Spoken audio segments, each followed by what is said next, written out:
مزید اچھی ویڈیو دیکھنے کے لیے سبسکرائب کیجیے IDTV چینل کو اور سب سے پہلے ویڈیو دیکھنے کے لیے بیل آئیکن پر کلک ضرور کیجیے۔ اعوذ باللہ من الشیطان الرجیم، بسم اللہ الرحمن الرحیم۔ السلام علیکم ناظرین، آپ دیکھ رہے ہیں IDTV اور میرا آج کا موضوع ہے تکبر کی مذمت۔ اللہ رب العزت جل جلالہ نے قرآن مجید کی متعدد آیات میں تکبر کی مذمت کی ہے اور ہر متکبر کو برا گردانا ہے۔ چنانچہ ارشاد الہی ہے سَأَصْرِفُ عَنْ آیَاتِیَ الَّذِینَ یَتَکَبَّرُونَ فِی الْأَرْضِ بِغَیْرِ الْحَقِّ، اور میں اپنی آیتوں سے انہیں پھیر دوں گا جو زمین میں ناحق اپنی بڑائی چاہتے ہیں۔ پھر فرمایا کَذَالِکَ یَطْبَعُ اللَّهُ عَلَى كُلِّ قَلْبِ مُتَکَبِّرٍ جَبَّارٍ، اللہ یوں ہی مہر کر دیتا ہے متکبر سرکش کے سارے دل پر۔ مزید فرمایا اور انہوں نے فیصلہ مانگا اور ہر سرکش ہر درم نامراد ہوا۔ پھر ایک جگہ فرماتا ہے انہو لا یحب المستکبرین، بے شک وہ مغروروں کو پسند نہیں فرماتا، بے شک اپنے جی میں بہت ہی اونچی کھینچی سرکشی اور بڑی سرکشی پر آئے۔ پھر اللہ رب العزت فرماتا ہے بے شک وہ جو میری عبادت سے اونچے کھنچتے ہیں یعنی تکبر کرتے ہیں، ان قریب جہنم میں جائیں گے اور ذلیل ہوں گے۔ اور بھی متعدد مقامات پر اللہ رب العزت نے تکبر کی مذمت فرمائی ہے، اور فرمان نبوی ہے جس شخص کے دل میں رائی کے دانہ کے برابر تکبر ہوگا وہ جنت میں داخل نہیں ہوگا، اور جس شخص کے دل میں رائی کے دانہ کے برابر ایمان ہوگا وہ جہنم میں نہیں جائے گا۔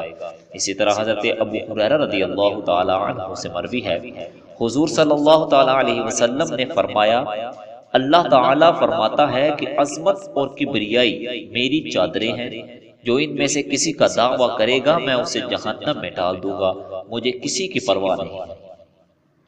اسی طرح حضرت ابو سلمہ بن عبد الرحمن رضی اللہ تعالی عنہ سے مروی ہے حضرت عبداللہ بن عمر رضی اللہ تعالی عنہما اور حضرت عبداللہ بن عمر رضی اللہ تعالی عنہما کی کوہ صفا پر ملاقات ہوئی۔ کچھ دیر ٹھہرنے کے بعد حضرت عبداللہ بن عمر رضی اللہ تعالیٰ عنہما چلے گئے اور حضرت عبداللہ بن عمر رضی اللہ تعالیٰ عنہما رونے لگے۔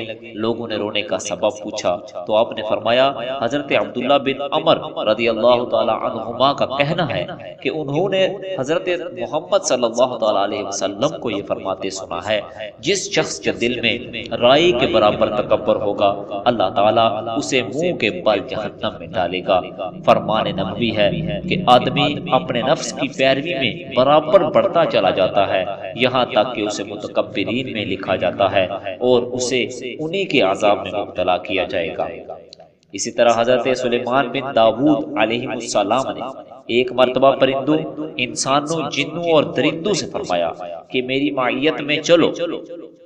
چنانچہ آپ 2 لاکھ انسانوں اور 2 لاکھ جنوں کے ساتھ تخت پر جلوہ فرما ہوئے اور اتنی بلندی تک پہنچے کہ وہاں سے فرشتوں کی تسبیحات کی آواز بآسانی سنی جا رہی تھی۔ پھر وہاں سے نیچے اترے یہاں تک کہ ان کے قدم سمندر کو چھونے لگے تو آپ نے آواز سنی اگر تمہارے کسی ساتھی کے دل میں ذرہ برابر تکبر ہوگا تو جتنی بلندی تک میں تم کو لے گیا ہوں اس سے بھی زیادہ گہرائی میں اسے دھنسا دوں گا۔ اللہ رب العزت جل جلالہ قرآن پاک اور احادیث مبارکہ کے تحت ہمیں ہر ایسی بات سے محفوظ فرمائے جس میں تکبر کا پہلو پایا جائے اور ہمیں اپنی بارگاہ میں عجز و عاجزی کے ساتھ پیش ہونے کی توفیق عطا فرمائے۔ وآخر دعوانا الحمدللہ رب العالمین۔